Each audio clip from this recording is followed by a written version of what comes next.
The folks over at Sandmark sent me another thing to play with, along with one too many check-in emails while my city's flooding. Thank you. This is their Motion Pro Variable Filter, aka VND filter. It's 36 stops of ND with a very thin profile. I got the 67mm size for my Tamron 28-75. Of course, the great thing about using an ND is the fact that you can shoot wide open even on sunny days like this. You'll see here how I can really blur out the blinds since I'm shooting at f2.8. There probably is a slight color shift and loss of sharpness like other VNDs, but I don't pay much mind to that as long as my final image looks decent. Based on these clips, I think they look good. The sky does get a little strange at times, however, which is unfortunately fairly common with variable NDs.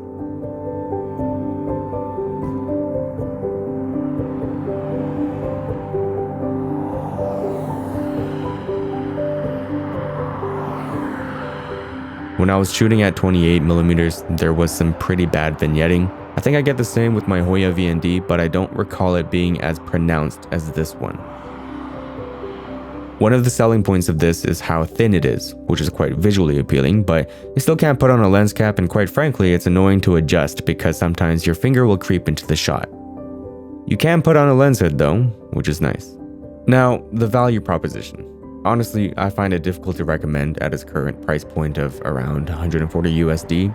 You can get a decent one from K&F for 74 Canadian, a Tiffin one for around 150 Canadian, offerings from Freewell, Hoya, etc. There's simply too much competition from more established brands in this VND space that you can't really go wrong when looking at a cheaper offering.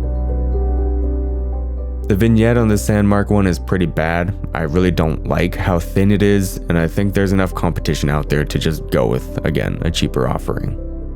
Maybe if you find a killer deal on this though, perhaps they'll offer a bundle of some sorts with their mobile lenses and accessories, at which point it might be worth it.